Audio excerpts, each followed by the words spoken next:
Perhaps a shot at redemption. And he's been up there all night. I mean, he's done a really, really good job. And if he can hook up with Matt, he's going to have a good partner on his rear bumper.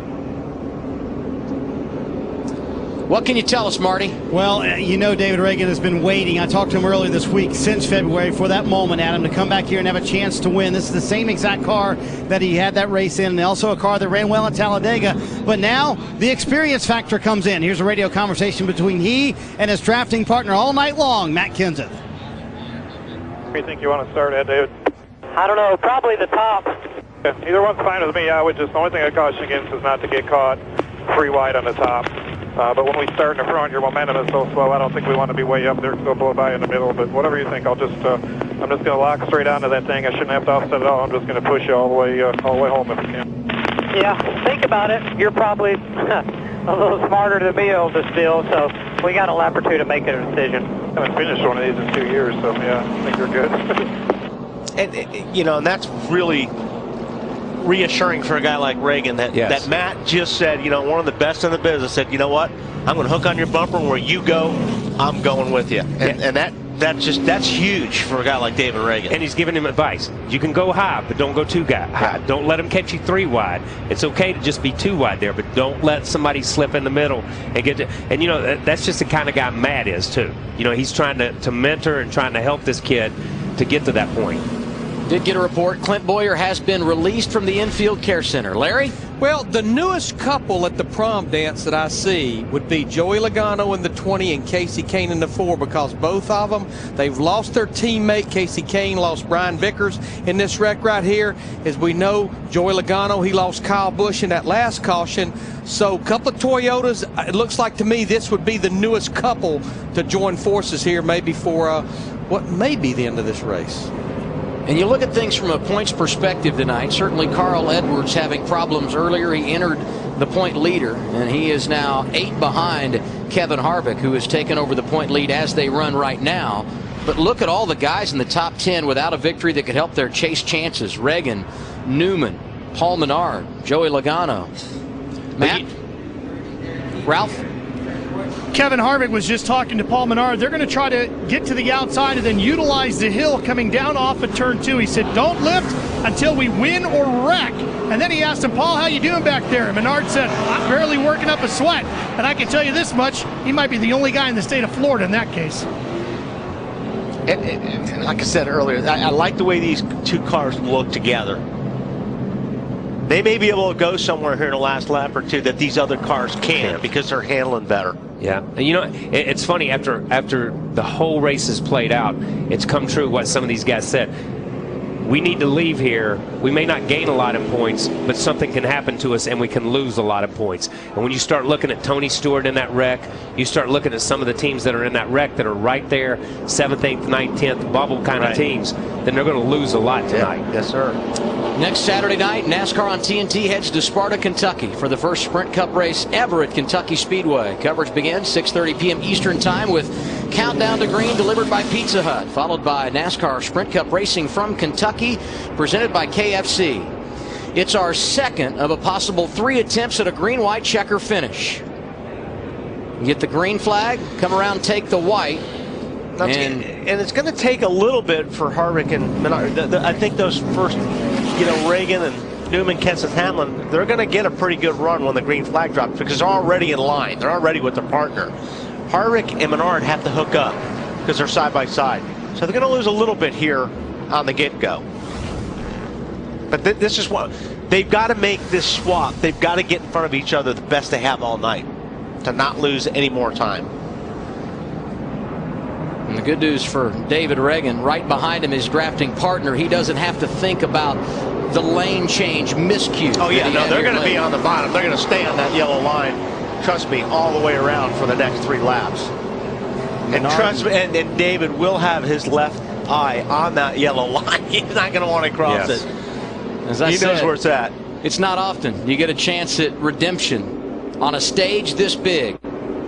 David Reagan, Ryan Newman shared the front row. Matt Kenseth, Denny Hamlin in row 2, and RCR teammates Kevin Harvick and Paul Menard side by side in row 3. For the restart, it's our second attempt at a green-white checker finish in the Coke Zero 400 here at Daytona. And I think, Kyle, this is another one of the things you don't want a great start on this deal right now. You don't want to get too far ahead. Green, green, green, green, green.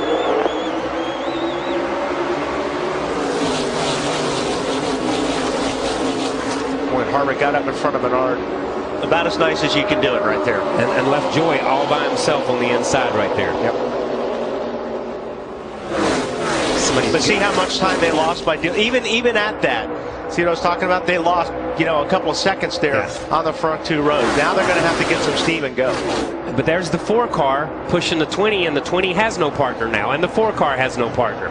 Harvick and Menard lost some ground as well. Joy Logano to the outside there with the 4 car of Casey Kane. Larry called it. Logano to the outside and to the lead. Big shove by Casey Kane on the outside. That was a huge shove. He got just enough off those guys. They had to let shuffled out. He got a little bit out of shape there. Newman had to get out of the gas, and that was it. Here we come down to the white flag. 1 lap to go for David Reagan. All clear. 1 back to double wide. And look who's right behind Kenseth. Dale Earnhardt Jr. has joined the party. Watch Harvick swing high here, though. Kevin Harvick's been known to break hearts at Daytona. He did it to Mark Martin in 2007 in the Daytona 500. He won this race 1 year ago. David Reagan, a half a lap away from his first victory. It's now time, isn't it, for the 20? It's time for the 20 to do something, or... 1 back to clear by 10. That's it. Reagan behind him. David Reagan. Behind the race leader. David Reagan. No caution yet. David Reagan coming Still back wrecking. to the start-finish line. They're wrecking again. Everywhere now. They're wrecking again. Reagan with sweet redemption gets the victory at Daytona. 2 separate wrecks on the last lap. Great job. Thank you a lot, Matt. Oh, man, these guys are flying by Newman. He was a sitting duck. No kidding. That's the scariest part of it being in a wreck like this, is sitting in a racetrack when guys are coming at you 180 plus miles per hour. That was scary. That's ugly racing right there. You can't beat Daytona. Trevor Bayne does it in the Daytona 500, his first career victory. And tonight, I'm sure tears of joy for David Reagan, who's celebrating his first ever win. That was big. That was nicely done by both those guys right there.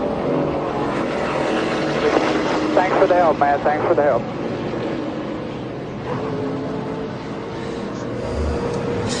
So here's the first wreck, Kyle, that we talked about on the final lap. Yeah, and it's hard to really say. You see the 9 car get turned, the 9 to 51 and the 00. It's hard to say right there because they're just in the corner of the screen. But in front of these guys, they're wrecking on around the corner here. All this happened over right here in turn 3. It looks like somebody got. It looks like Castle just slid up the racetrack and got into the left rear of Ambrose. Yeah, and he may have got shoved up. By that angle, it's hard to see, but it is hard. And the 00 had already been in an accident, and so had the 51 car of Landon Castle. These guys had already been in an accident, and there's Vickers getting in the middle of this one too, because he had already been in the other accident.